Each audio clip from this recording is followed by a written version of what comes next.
we bring in a friend who we've known for years and years and years. He's an author, relationship therapist, Dr. R.G. Alan Wilson. Some expert advice on how we can all talk to them. Joining us now is relationship expert Dr. R.G. Alan Wilson. She's the author of Courageous Conversations Connect.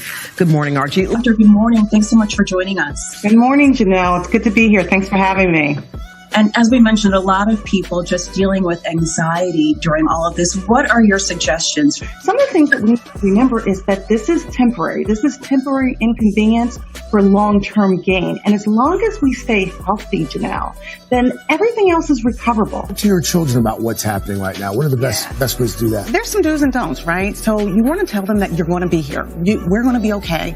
Kids want to know that they're secure and they're safe. So predictability, structure, and consistency. You also want to let them know you have a plan. And even if you don't have a plan, tell them that you're working on one.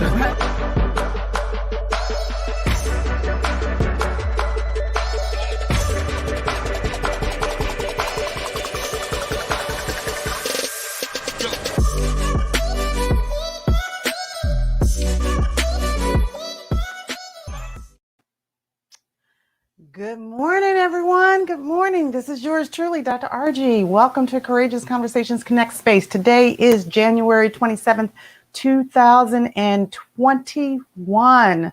Believe it or not. So welcome. Come on in, crew. Join us. This is Connecting Relationships for Epic Wins. And so if you haven't done it already, go on over and, hit that subscribe button. Go to YouTube. If you have not joined us on YouTube, it's Ask Dr. RG, AskDrArgie. Join us. Hit that notification button. Let other people know. And then please share. Send this video to other people. Let other people know we're on. Good morning. Charla is on already. Good morning, Charla. Good morning to the IG family. Good morning to our Facebook family.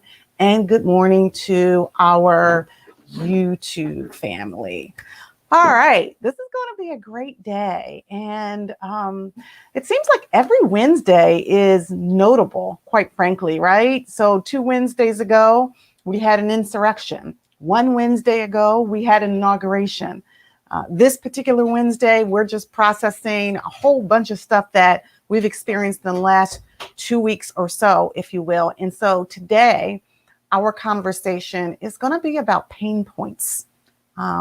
It's interesting. And if you all were watching the news yesterday, our now president, Joe Biden, he signed into order a racial equity order. And so I want to talk about with our crew, Connecting Relationships for Epic Wins, is racial equity a right for everyone? Is it a right for all of us?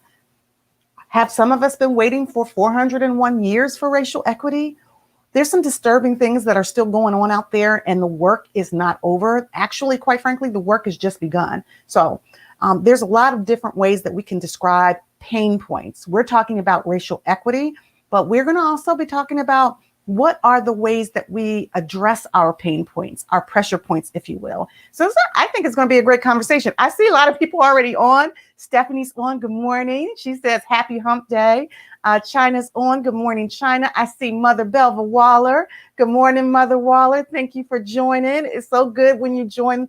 I just feel like I'm getting a big virtual hug all the way from Cleveland, Ohio from you. If anyone all doesn't know, Belva Waller is our senior pastor, the Reverend Dr. Alan E. Waller, his mother. So she joins us quite frequently and is a big friend of the show. And of course, she is I consider her to be my mother as well. And so thank you for joining. So listen, this is and I see Cheryl Hurley. Good morning, Cheryl. It's going to be a good show. So here's what I'd like you to do. We're going to take a quick break as we normally do. Hold on, stay with us. IG family, Facebook family, YouTube family. Think about who you're breathing for and with, right? Because we're going to continue to do, as we always do, our breathing. There are still, well over 450,000 people that have died due to this coronavirus, and many people are still sick. So we want to continue to breathe for those essential workers, those teachers, those students, those persons that are still putting themselves on the line. A lot of the various essential workers that we don't think about, our postal workers, our Amazon drivers, our pharmacists, our bus drivers, our grocery store people. There are people out there that are doing the work for us so that we can do this. We can stay in our safe places and have these courageous conversations. And some of us are working from home, and that's essential work as well. So we're going to continue to think about who we're breathing for or with. Put it in the chat, who you're breathing for or with. And we're going to take a quick break. We'll come right back. We'll do our breathing exercises, and we'll get right into our conversation. So stay with us.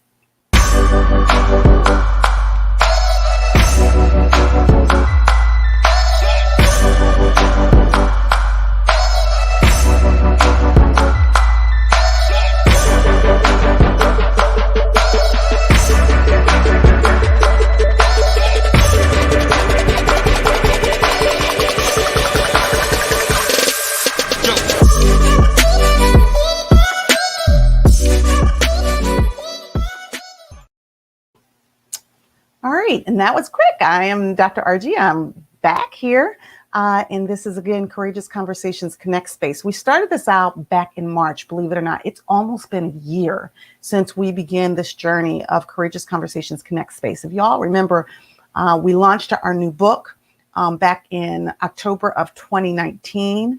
And if those of you who are still interested in that, I think this is a great time to embark on the journey of, the Courageous Conversations.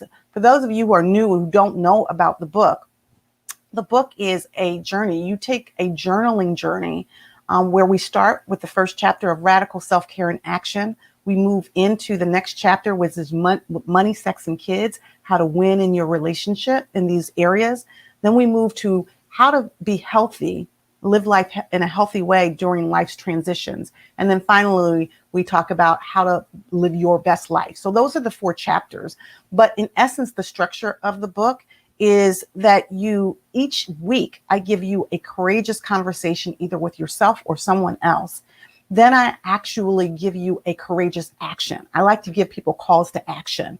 And so I give you a metaphor and some action steps to take in order to have that courageous conversation. And then after that, I give you a space for you to process what you learned from those courageous actions. And you do that for 52 weeks. So in essence, if you want to start in January or even in February, you'll have 52 weeks of courageous conversations, 52 weeks of courageous actions, and 52 weeks of calls to action, if you will. So I think it's a nice way to embark on this journey of 2021, right? But 2020, yeah, that was a doozy. As I always say, we're not going to delete 2020. There's a lot to learn from 2020. And so if you want to enjoy this journey in a way that is very structured and very, I think, moving in your life, go on over to drrgconnects.com. You can purchase a copy of the book. It's Courageous Conversations Connect, a pathway to reset your mindset with intentional thoughts from the inside out. You see, I've dog-eared mine, so I go through it regularly as well as I'm working on some of the newer projects. So just wanted to give a pitch for that. And this is a time where we relax ourselves. We move into our breathing exercises. We either put the middle finger to the thumb, one hand over the next, or we put our hands to our side. And I want you all to kind of arch your back, move your shoulders, maybe even turn your head from side to side to kind of get into a relaxed posture, if you will, because so many of us are experiencing negative energy. So it's important to breathe life and exhale the negative energy out and the good energy in. So think about who you're breathing for. Put it in the chat for me. Again, I am breathing for all those essential workers out there that are putting their lives on the line because this coronavirus is not over. COVID-19, we're in our second wave. We probably will go through a third wave. I'm also breathing for the new administration. Yesterday, I saw a wonderful enactment, if you will, of what it looks like to bring diverse voices together at the table to really do the work of the people so that we all have equity, and in particularly racial equity. So I'm breathing for the nation's leaders. And I'm also, quite frankly, breathing. Yesterday was National Spouse Day. And I was reminded that it was also the 1-year anniversary of Kobe Bryant and his daughter Gigi and the 7 other souls lost in that horrible helicopter accident. So I'm breathing for the Bryant family and for all the other families that had a loved one that were lost in that tragic accident. I don't know if you all remember that, but it was interesting that it fell on National Spouse Day. And for whatever reason, I've been drawn since that tragic accident to that family and how they were navigating grief. And maybe we'll talk a little bit about that today. How are you navigating grief? Because they're not the only ones. Many people have lost, quite frankly, over 400,000 families have lost a loved one due to COVID-19. And in some ways, that accident that occurred on January 26, 2020, kind of set the tone, if you will, a little bit for what was going to come, even though none of us knew that we were about to embark on one of the most tragic pandemics of our lifetime, if you will. Toya says she's breathing for her children. BJ, good morning, BJ. Elizabeth, she says she's breathing for her husband, her children, and the Biden administration. And Jenny's going on. She says, good morning, Mama. Love, blessings on your way. Good morning, crew. All right, so let's do it. When I count to 3, I want you all to breathe in through your nose. Hold it for 8 seconds. We have not forgotten George Floyd and all that moment meant to many of us in terms of just equality for all people, and to we're sort of in a reconstruction place. So breathing, hold it for 8 seconds and then breathe out. Okay. Rich says, good morning, Rich. He says breathing for his family, friends, and the next steps in his life. So count to 3. I'm going to breathe in. We're all going to breathe in, hold it for 8 seconds and breathe out. We're also breathing in hope and light and joy and calm and peace and serenity. And we're breathing out, just like we breathe out carbon dioxide, we're breathing out fear and worry and frustration and anger and disappointment. Okay. 1, 2, 3. Breathe in.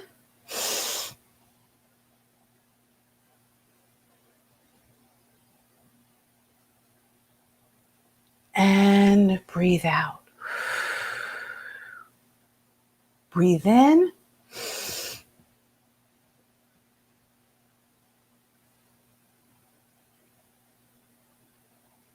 And breathe out. Breathe in. Hold it.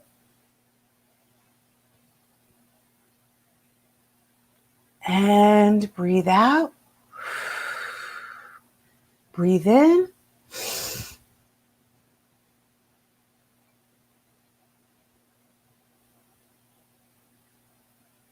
And breathe out. Last one, make it count, crew. Breathe in.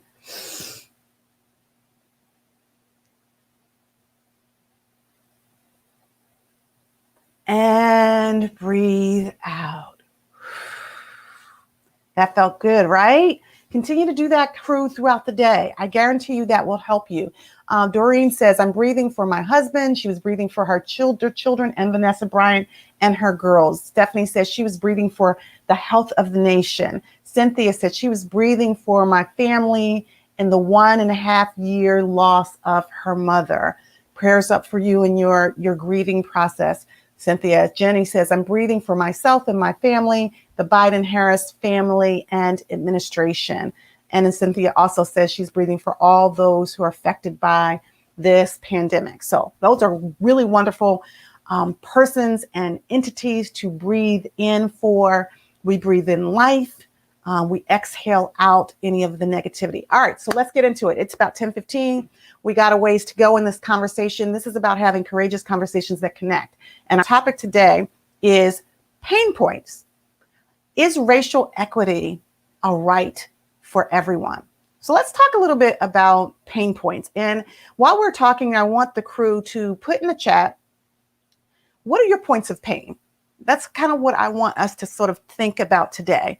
What are your points of pain? Hey, Daryl, good morning to you. What are your points of pain? Are your points of pain this pandemic? Has that been a point of pain for you? Are your points of pain, is your point of pain maybe a loss that you've experienced, a loss of job, a loss of a loved one, not being able to really grow through the grief just yet? Is that a point of pain? Is a point of pain for you a health condition that you've had, or just a mental condition that you've had, maybe depression?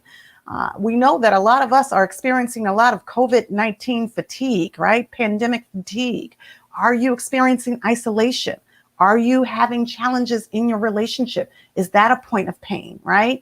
Although we're talking about racial equity and the question about is racial equity a right for everyone, I do want us to think about the areas that we've struggled with so that we can figure out how do we turn that pain into power if we appreciate the process. So Richard says, define equity. It's not equal. Okay. That's what Rich says about that. Toya says, pain for me is not being heard. Interesting. And Jen says, wow, my topic for the prayer line, we'll have discussion about this as well. Good. So I like the comments here because Rich is right. You know, when we think about equity, we call this the United States of America, right?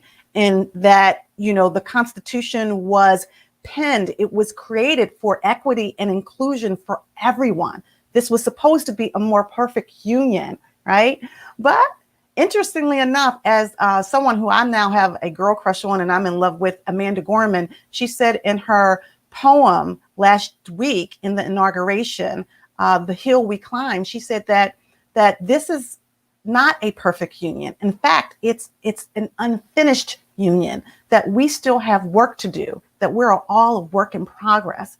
And so when we think about equity that was intended for us to have a seat at the table, that all voices were supposed to be heard, we've been waiting for that equity for a long time. And this is a time of reckoning, I believe, where we're trying to figure out how do we as a nation move forward with all people. And I think that that's what the order yesterday was about, which we can talk a little bit more about. Doreen says, biggest points of pain is directly related to the pandemic because I've not been able to spend time with her mother since she lives in the pandemic hotspot.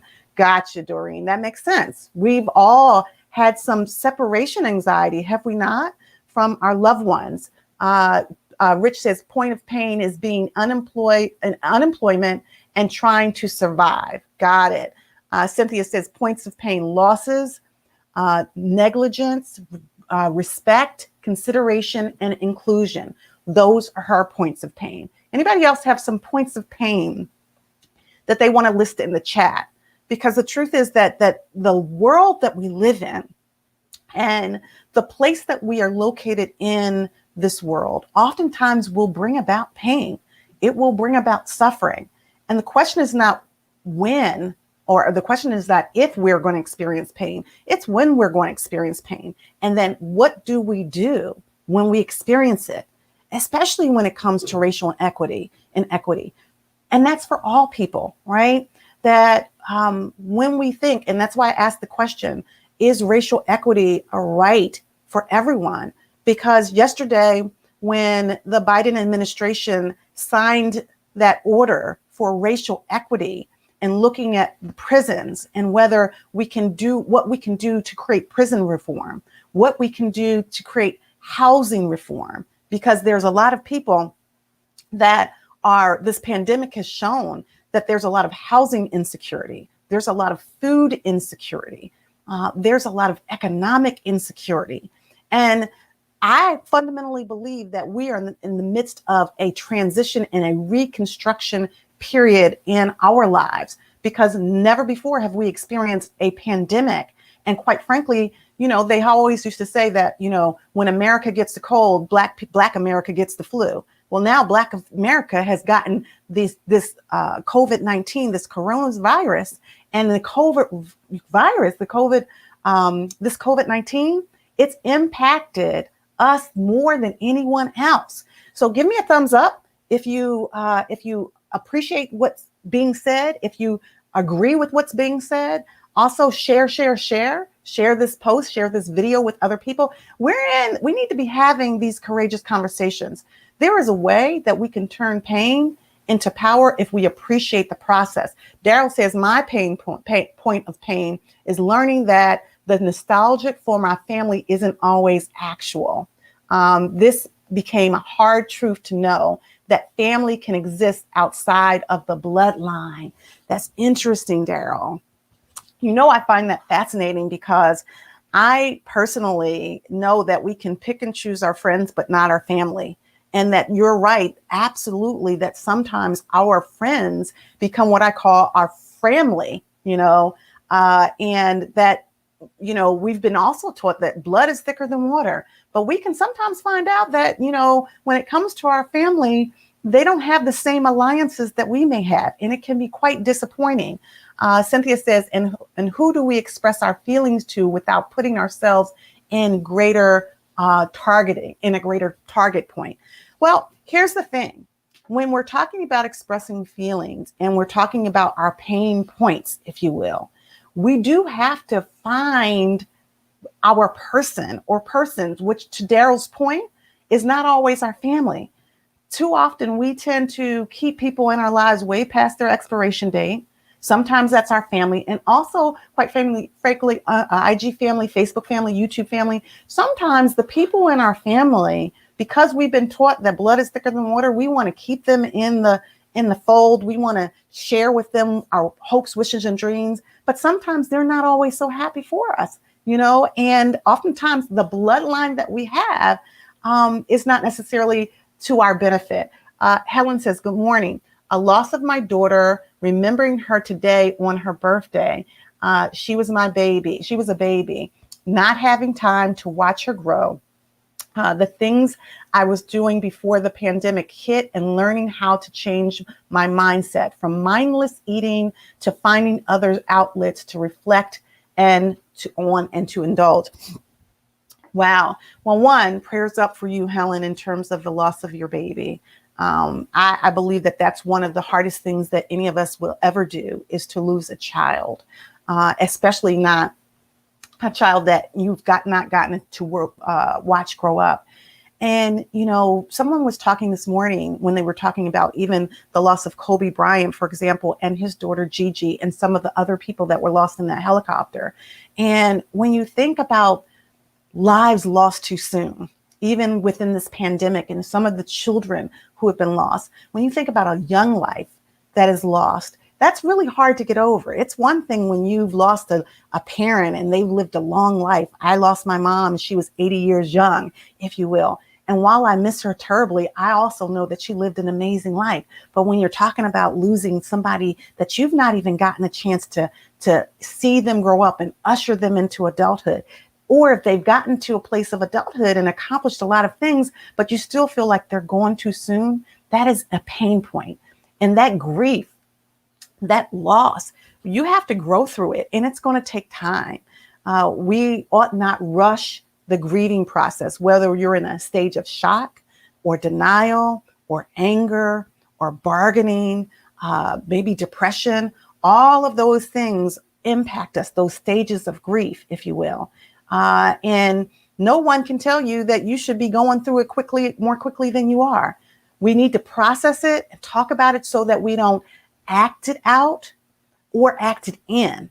That's why we talk about it. That's why we process those pain points and get to a place where perhaps we find some level of either closure or some level of acceptance in that process, right?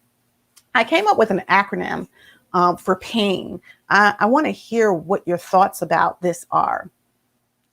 I believe that pain stands for pressure, right? We talked about pressure points a couple of weeks ago, right?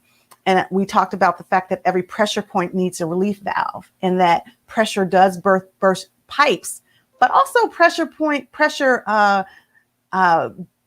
makes diamonds, if you will. The more pressure you have, it can create a diamond, if you will, or can produce a diamond. So it's the right amount of pressure when you're talking about pain. So that's what the P stands for. And then if we're talking about racial equity, what we need in racial equity is we need access.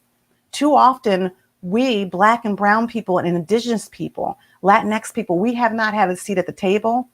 We have been rendered invisible. We have been rendered voiceless, and we don't have access. This is why more Black and brown people are dying from COVID-19. And in a pandemic, we should not be dying hot more than any other demographic simply because of the color of our skin, or simply because we don't have access to testing and tracing, or even this vaccine. Maybe that we can't get to the locations where it's being distributed. That's a problem, or the distribution sites are too far from us. That's about access. So the A stands for access when we're talking about how do we utilize our pain and turn it into power to appreciate the process. And then the I stands for inclusion. We are always talking about equity and inclusion, right? And diversity matters, but we also need inclusion with regards to belonging. Because if we don't have inclusion, that's what the Biden administration was talking about. And President Joe Biden, he's no longer president-elect. He does have the power to create these action orders in order to move us to a healthier place so that we all have inclusion and just a seat at the table, the opportunity to be the best that we possibly can be during our time here, living our lives on purpose. So the I stands for inclusion. And finally, I came up with the N standing for necessary. Change is necessary. Movement is necessary. Action is necessary. And equity is necessary. So we need to all work together to move ourselves to a better place where we actually can live out our lives in a way that allows us to feel good and leave a legacy. Helen said, yes. Toya says we need access and we need to be heard. We no longer want to be invisible. That's right, Toya. We want to be heard. We want our voices to be heard. And the way that happens is that we have people in powerful places that can move the agenda forward and create policy and legislation that speaks to all the diverse country that we live in for all of us. Cheryl Hurley says, I'm breathing for special needs population. That's a good point. Special needs populations are necessary in terms of us to think about how we're creating access for our citizens that have special needs as well. So tell me about this. I mean, I want to hear your stories. You know, some of you have talked about the loss of your children. Some of you have talked about the loss of your parents. Helen says, my mom died on her 85th birthday and I was prepared. My husband passed from cancer and I had time to prepare for them both. And there's something to be said about preparation. You know, although I got to tell you, even Helen, when you think you're prepared, there's still something about the separation of the physical body of the person that cuts deep. And so those are pain points as well. So how do we deal with that? How do we deal with the pressure, the access, the inclusion, what's necessary? How do we access even the power that is within us? There's the external power. We're talking about, let's say, the administration and the administration making policy and legislation that includes all of us, that we have a seat at the table. Last week, we saw for the first time in history, over many hundreds of years, we saw a Black woman of Asian descent, being Asian Indian descent, being ushered in and taking the oath as Vice President of the United States, Kamala Harris. We saw that, right? But we also harness a level of power when it comes to who we are. And I think that, quite frankly, what we thought we've realized is that over the years, we've experienced such terror, such bullying, such oppression, such degradation, such discrimination, that we managed to stifle and thwart the power within us. So I want to shift gears for a moment, and I want to ask you, if you are on this platform and you have found a way to harness the power within you, specifically the racial power within you, how do you use your Blackness? How do you use your race? How do you use your ethnicity? How do you use your voice and the ways in which you see yourself to access your own internal power for change? What are the things that you have done over the last year in 2020 to usher yourself, quite frankly, into 2021 more powerful than you were in 2020? Because 2020 was a doozy, but I guarantee you, if you made it through, and if you're on this platform, that means you made it through 2020. You got some battle scars, but you got some pain points of power. Yeah. The IG, Allison said. Hey, Allison, good she morning. said, my points of pain has been pandemic fatigue and racial equity in my workplace. Gotcha. Yeah. All right. So pandemic fatigue, Allison talks about her points of pain being pandemic fatigue. I think we could all raise two hands on that one in terms of pandemic fatigue, and then also racial inequity in the workplace. How many of you can resonate with what Allison is saying on IG? Shout out to our IG family when we're experiencing social injustice, racial inequity, even sometimes gender inequity in the workplace where we're not getting paid the same. You know that to this date, women don't get paid the same amount of money to do the same job as men. And we also know that Black people and brown people and indigenous people are not getting paid sometimes the same amount of money to do the same work, and oftentimes are expected to run further, leap higher, run faster just to do the same, just to have a seat at the table. And that's hard to digest, right? And then quite frankly, sometimes we just get tired. How many of y'all out there as a part of the crew just get tired, right? The word, y'all know I'm a Christian, so I'm transparent about that. The word talks about not being weary in well-doing, right? And I believe that, I understand that. And yet the carnal part of me gets tired of always having to be the one that, the last one in, the first one out, tired of not being included in places and spaces that I believe that I have gifts to offer, tired of being rendered invisible, tired of actually having to suck it up and deal with this whole pandemic and do the right thing. I was in a session last night and clients talking about having, doing an assignment that I had given them. And they found out that they went to a place and nobody was wearing masks and nobody was social distancing. So they decided not to go in. How many of you all are tired of doing the right thing in the midst of this pandemic, wearing your mask and social distancing and, washing your hands and trying to stay within your pods? It gets tiresome after a while, and we feel like, okay, are we just doing this for naught? But I believe that there is power within all of us and that we're not doing it for naught, that there is actually that power can be harnessed for a purpose. And yes, we are all, as I like to say, on different boats, but we're in the same storm. And our storms are transformative, guys. Our storms allow us to understand the ways in which we need to course correct. Our storms allow us to think about how we need to reconnect. Our storms allow us to know how we need to constrict ourselves, if you will, in order to move forward. And guess what? When we think about storms, quite frankly, rainbows come after storms. They move forward, right? They allow us to move forward. All right, so let's think about that. I want to hear your story, and we want to make sure that we get everyone in. So we're going to take a quick break. And when we come back, we're going to talk about a few tips and what things that you have done to turn your pain into power and to use your racial equity in order to help other people. Stay with us. We'll be right back.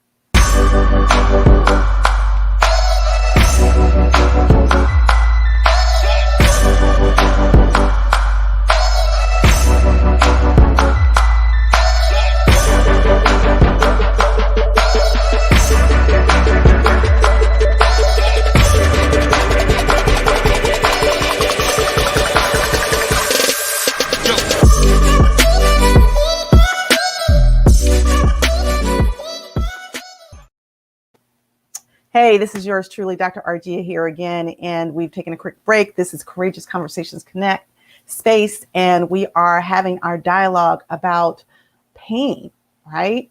Pain points, and is racial equity a right for everyone. That's the conversation that we're having here this morning, January 27, 2021. It's a week into the Biden administration after the inauguration, and we want to really unpack what this looks like. Doreen says another pain point, we are expected to do more for less in the workplace, right? So think about that. And I think that that's a phenomenal perspective and a point of information that all of us can resonate with. What does it feel like to be expected to do more for less in the workplace? And how do we continue to absorb that? Daryl says 4 years in the beginning of starting my company, and I had to hide that I owned my business just to get the contracts from white-owned companies. Then I decided no more. I will not hide my power. God created people, but mankind created races. I am greater than the concept of others that try to limit me. Love, love, love that. Shout out for the crew for that. And that's what I'm talking about. Boom! Drop the mic on that one, Daryl. No question about it. Love it, love it, love it.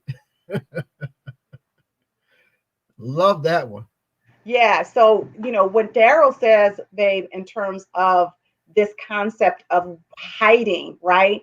I find it fascinating that there are lots of people out there that are fighting wearing masks, right? The cloth masks, yet they have perpetuated this metaphor of wearing masks in workplaces and other spaces, whether they're not showing up as who they are, whether they want us to pretend that we're somebody different than who we are in order to, as Daryl said, get a contract. And when do we get to the place where we've said enough is enough, that we will not hide our humanity, that we will not hide our race, that we will not hide our power, and that we will show up and harness everything that we have been given, our talent, our equity, our power, our Blackness, quite frankly. And when did it become, maybe you can answer this question for me, when did it become shameful to be Black, right? Like to hide your Blackness. I don't find that white people are shameful to be white, to hide their whiteness. And I do think that there is something beautiful about all of the colors. The race, though, specifically when we talk about racism or race period, race is a socially constructed ideology that was developed by man and woman. Right. It really doesn't have anything to do with our biology, right? Well, you made a good point. I think you asked me a question, about hiding your Blackness. Well, we had some very current events that happened. This whole racial piece around Yuki Washington, Philadelphia, that's now a national talking point. It's in the zeitgeist. What's happening at CBS News, the higher ups, these corporate executives, these guys that are decision makers, and how they talk about us, shucking and jiving. Well, you don't understand. As a culture, we like to dance, we like to perform, we like the arts, those kind of things. That's culturally who we are. So for somebody who has the national platform, or more specifically, a local icon, to speak to the predominant audience or the audience that he comes from, the culture he comes from, is nothing wrong with that. We should be unapologetically Black in terms of our culture and how we display it. Let's be honest. The world takes from our culture. Everything is hip, cool, with swag comes from who? Us. So you got this guy here who's on a national platform or a local platform. Now we have the national conversation that's sort of displaying it. I mean, as a matter of fact, this morning I just shared with you something. It was on IG. Who this young lady, I forget her name, she's the state representative out of Georgia. That you got to look at her IG page. I can't remember her name, goodness gracious, but she's a newly elected state representative in Georgia. And her IG page, well, she's really testing the waters in terms of how she's coming across and presenting herself in the new light. She's doing those IG memes and state right there in the state capitol, dropping it like it's hot, doing dances and stuff like that. So the old school model will say shucking and jiving, but we say go ahead, girl, do your thing. But here's the balance. And here's the appeal. We want young folks to come into the politics, understand, embrace it. Well, how do we speak to them? What's the presentation? Now, it may not be personally to my personal liking, but there's an audience that this young lady's speaking to, that demographic she's speaking to. We want those voters. They flipped Georgia. Because of young folks. Let's be honest about it. So whether it's to my liking or not, she's speaking to a demographic that we need to cultivate that vote. And she's speaking to it directly and powerfully and in a way that you and I just could never do. We just organically not going to do it that way. So we don't have the appeal, So, that's the challenge. The old school, opening ourselves up and embracing the new school, and that blend and balance is where we're at. So embracing the culture, unapologetically being Black, that's where it's at. I love the word that you use, unapologetic. Yeah. I love that word because I think that apologies have their place. They do, right? If you've harmed someone, if you've done them wrong, if you've hurt people, I do believe that there is an appropriate apology to make. Quite frankly, 401 years of racism, systemic racism, social inequity, unjust discrimination, there is an apology and a reckoning that needs to be had in order for us to move on. We can't kind of sing kumbaya until we acknowledge what has happened and the atrocities that Black and brown people have faced. That said, I also think that there are times when we show up, and I've been using this concept of like, how are we showing up and how are we moving? How are we harnessing the power within us and utilizing that for good? And as we show up, we should be unapologetic about our Blackness. I believe that with every fiber of my being, that as a Black woman, as with a brown hue, that is something that we should embrace, because the truth is that the messaging over the years has degraded how we feel about ourselves. And what was projected upon us, yes, it's about bridging the gap. What has been projected upon us, Morgan and the rest of the crew, is that we shouldn't feel good about ourselves. That's what we call internalized racism. When externalized messages about who we are, we then begin to internalize those messages. And if you read Facing the Black Shadow by Dr. Marlene Watson, that is my mentor and my friend, she talks all about that. And she's working on a new book, which we'll post and share, called Facing the White Shadow. But specifically about Facing the Black Shadow is about Black people not being able to show up with about who they are, because we've bought into the messaging and the narrative that we're not worthy, that we're not good enough, that we're not, that we shouldn't have equity, that we don't have rights, that somehow we're 3/4 of a human being, and that we're not worthy of having economic wealth and well-being, education, access. And think about that. Those are the foundation. Those are the fundamentals of us being able to utilize the possibilities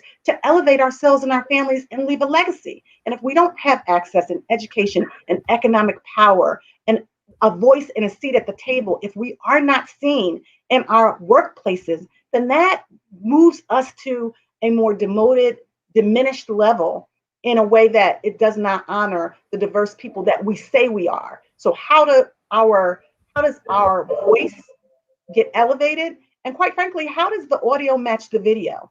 Because sometimes people do a lot of double talk. They say, I'm all for diversity, but then you look at their executive team and it's all white. It's a sea of whiteness.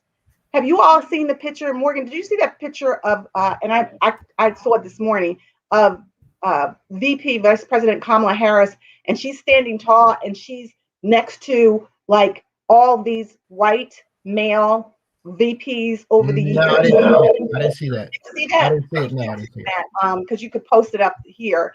It's a powerful message about who we've been and how we need to do a better job, or try to figure out how do we bridge the gap and how do we bring more people on our side. Last thing I want to say about that in terms of Blackness, and I have some tips that I want to share with everyone as well, is I was watching something the other night Morgan, and the rest of our crew. And I'm trying to look up the state representative. Can anybody in the chat who's on, can you guys let me know who this state representative is? I can't really go on. I'm trying to look it up and see who she is so we get her name. I believe Helen said, Helen's responding to it in reference to, what are you saying? She's targeting a specific audience that had been neglected. She doesn't owe anyone an apology. Yeah. If anybody could just type in from what her name is, I would appreciate it. But go ahead with your question, Archie. What were you saying? I was looking for it. I thought you sent it to me some kind of way. Maybe yeah, my phone is in there with you on IG, so I can't really go in here and but anyway.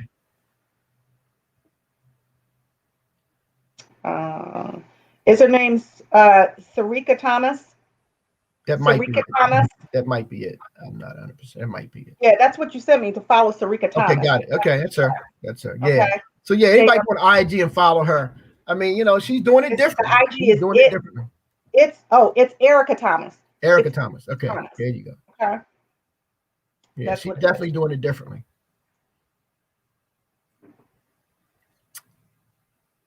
You had a question? You had a question, babe? Me, so I forgot what I was saying. Huh? Okay. What I was saying. We having a brain freeze. I don't know. All right. So I forgot. So let's just read some comments. Daryl says, "Come on, speak it. Truth to power." Helen says you already read that. Yeah, brainwash. There's a lot of brainwashing going on. I think that, if I'm honest, also when I'm working with clients, you all know I still continue to work with clients throughout the day. And if you all are interested or know other people that are interested, certainly reach out to us at contact us at connectionsmatterllc.com. Is that right, Morgan?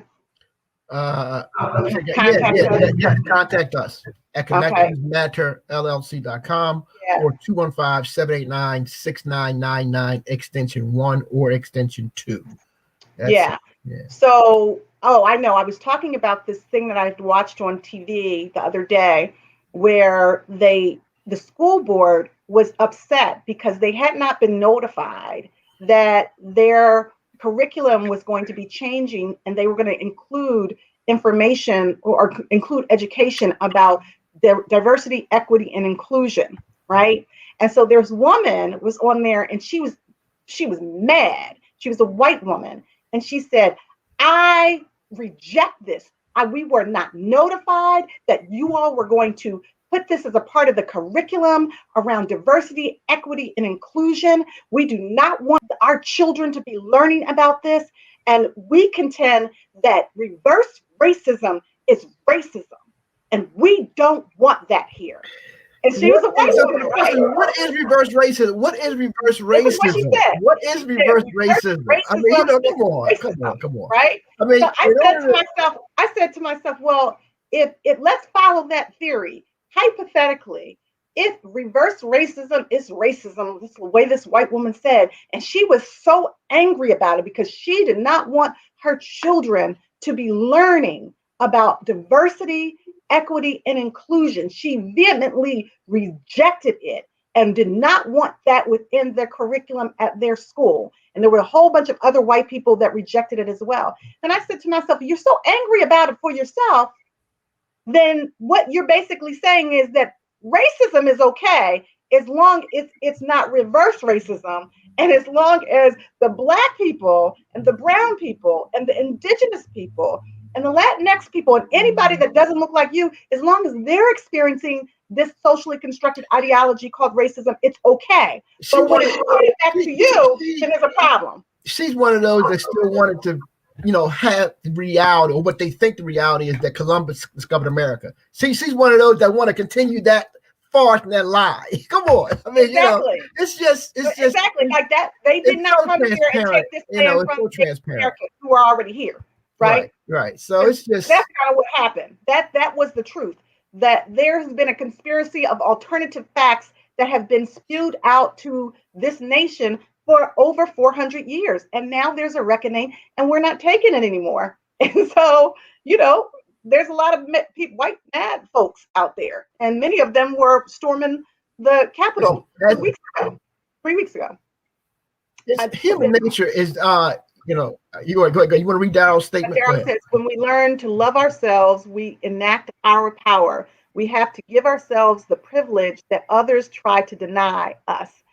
Sometimes we are more harmful to ourselves. Yes, I agree, Daryl. So sometimes we are more harmful to ourselves, but it's with context. So I don't mean to negate some of the negativity that we do when it comes to ourselves, but the context around it is that we have suffered for 400 years around this systemic racism and social injustices and inequities and sitting by the margins and not having a seat at the table and being invisible. And oftentimes that the sheer force of that external power that has come against us due to racism, sheer unadulterated terror and racism that has impacted us internally. So yes, we have to do a revamping of ourselves so that we can begin to access the power within us as well.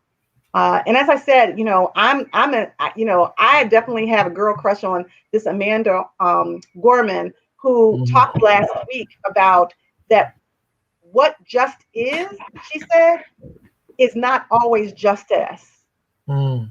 She said, what, I want to say that again, what just is.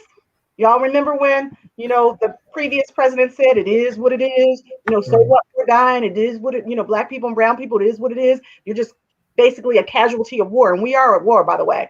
But she says, what just is not always justice. And then she said at the very end, light is always there. We have to be brave enough to see it and then brave enough to be it. And I do think that we are on the new horizon and a precipice, whereas our pastor says the climate is changing. Even though the storm might look bleak and the weather might not look good, the climate is changing, which is why I believe there are a lot of white supremacists that are very angry about what's happening, because the climate is changing. And we are making a decision that we will be unapologetically Black because we are Black. And that's not a bad thing. That's a good thing. I've been saying all along, people are just not going to give up power easily. That's just not how it works. You have to take power. You can't. And when I say take power, it's all forms of taking it. We have the Constitution, and we have the ability to vote. We have to express our will, or put our will of enforcing the law of the land, and make them adhere to it. They adhere to the laws of the land when it's convenient for them, when it basically bolsters and supports their narrative. But as we can see, I'm just going to be honest with you, sometimes Democrats act, even when we have the power, we act like wet limp noodles. We have no backbone. Well, we want to kind of take this kumbaya.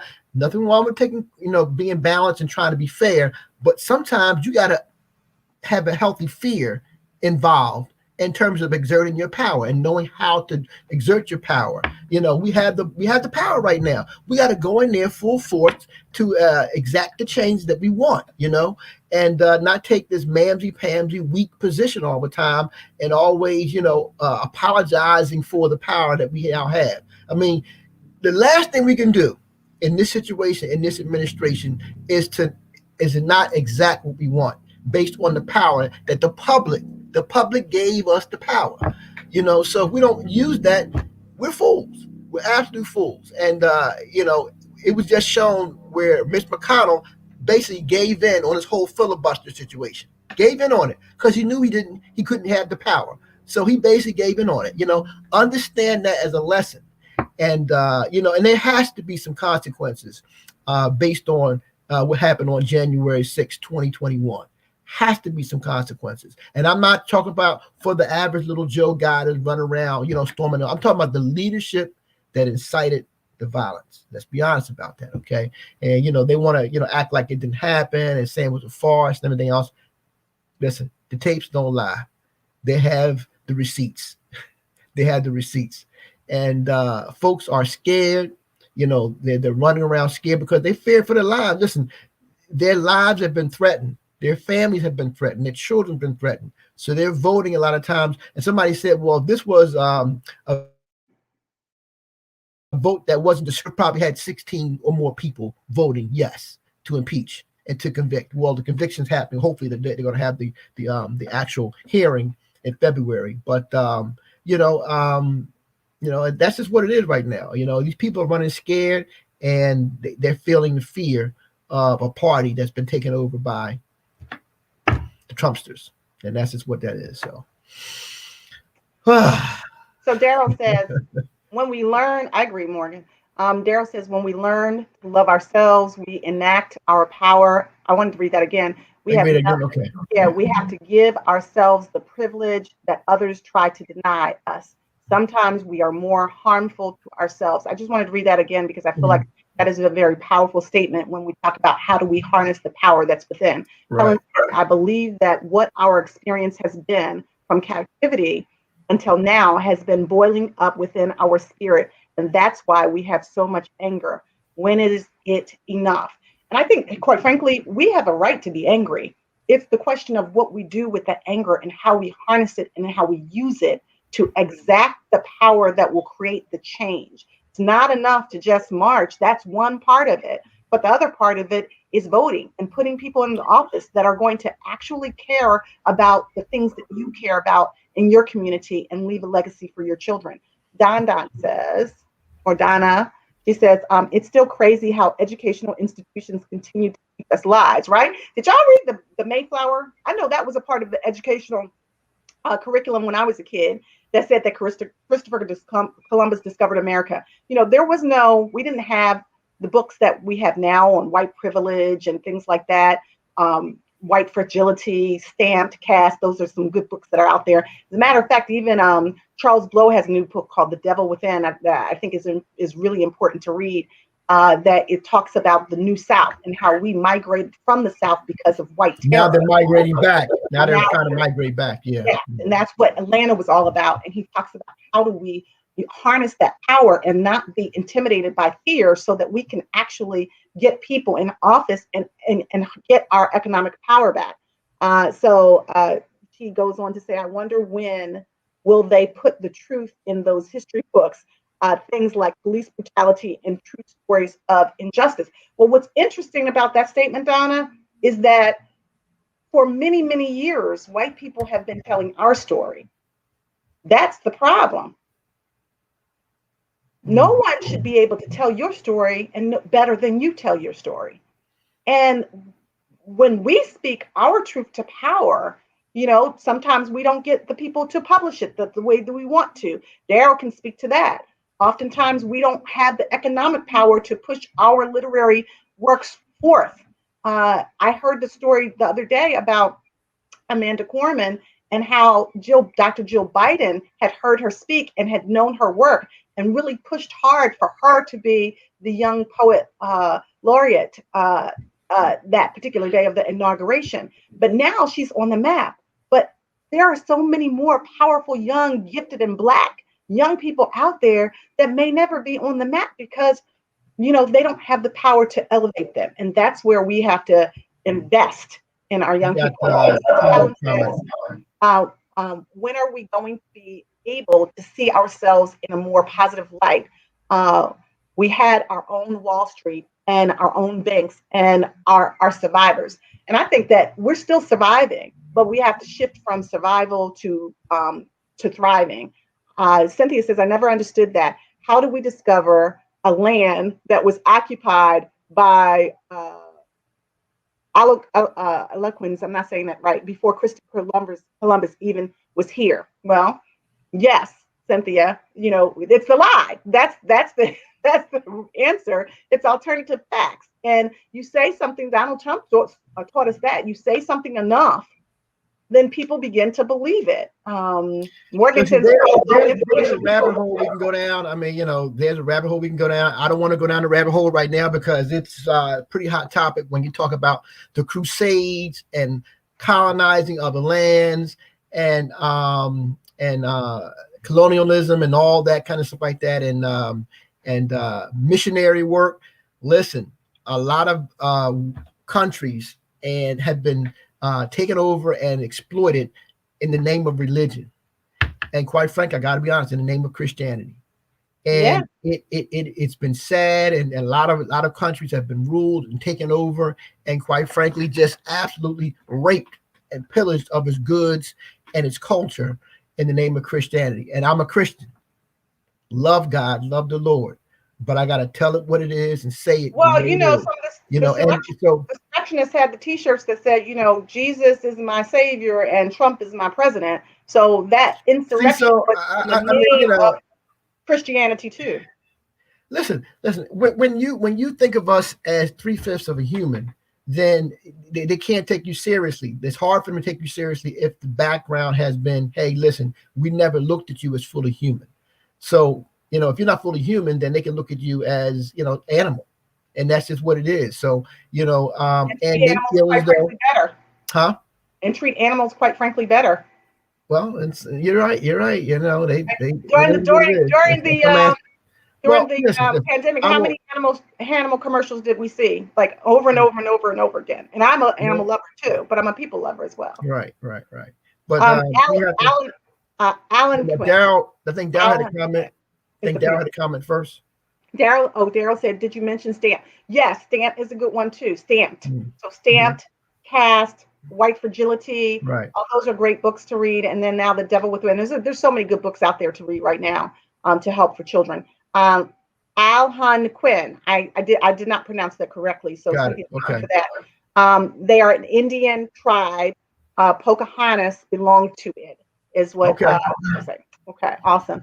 And people Good have been job. trying to look like us for all areas of our lives, but they can't because they don't have soul. We have to continue to be our authentic selves. I got that. Yeah. That's kind of facts. You know, the soul that we have in our culture is what it is. Wait, hold on. Wait. Where are we? Yeah. Where are we? Okay. Algonquin. Okay. Algonquin. I gotcha. And yes, they do. They look at what happened to Michael Vick versus others. Interesting. Yeah. I remember that with Michael Vick. Yeah. He went on. Thank goodness for Andy Reid, who brought him on and gave him a chance. And now Andy Reid is in the Super Bowl again. So awesome. Toya says, no, I just read that. Daryl said, laugh out loud. So listen, we're gonna wrap this with you guys. There were 8 points that I wanted to give you, and I'll run through them real quick, and then I'll put them in my chat later on. In terms of turning pain into power, in terms of identifying your pain points. So one was identify pressure points when you're looking at your pain points. Where are the pressure points within your mind, body, and spirit that you need to address? Find a release valve for those pressure points. What can you do to help yourself to alleviate that? Because pressure bursts pipes. Access the superpower within you. That's what we've been just talking about. What is the superpower within you? For me, it's connecting with people and humanity. What is it for you, and how do you use that? Reset your mindset. A lot of times our stinking thinking gets in the way.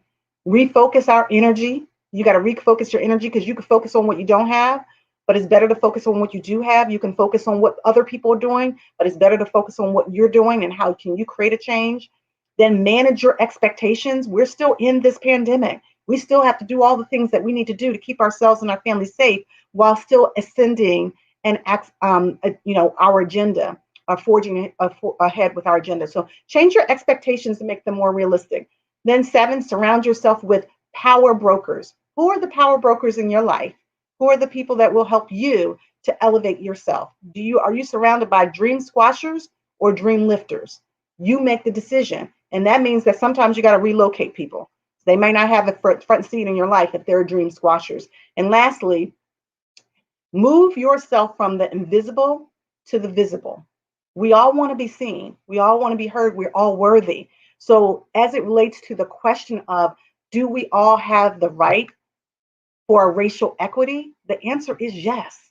We ought not be left out or left back or left behind simply because of the color of our skin or because of the hue that we have been born into. We should have access, education, and economic power. That is our birth-given right. And if we don't forge ahead and believe that, nobody else will believe it. We have to believe it, even if we don't see it yet. we still have to believe it. So that's what I wanted to leave you guys with. And I wanted you to, I think this one has been a great conversation. I want to encourage you all to have a mantra for the year. I wrote it down. This was Amanda Gorman's mantra. We are daughters of Black writers, the descendants of freedom fighters who broke through chains to change the world. We are daughters of Black writers, the descendants of freedom fighters who broke through chains to change the world. What's your mantra? I've already written mine down. You think of a mantra, use that. Every time you are accessing your power, every time you are set to, be elevated, every time you are given an assignment that you're a little afraid about or a little queasy or not so sure about, use that mantra to elevate you and access your power. We have a God-given right. We're not going anywhere, so we might as well enjoy the journey and access the power within us to elevate us to the place where we have equity. So that's all I got for you guys. This is what, 11:06. We're a little bit over. Morgan, are we supposed to go to commercial now, or what are we supposed to do? You done? Okay, we're done. All right, guys. I'm always looking to my fearless producer over here to tell me what I'm supposed to do. We did the 2 commercials. It's a wrap. It's a wrap. It's a wrap. That's it. All right. Well, guys, we love you then, right? There's nothing you can do about it. And we will see you next Wednesday at 10 o'clock. Have a beautiful week on purpose from my heart, our heart, to yours. Bye-bye.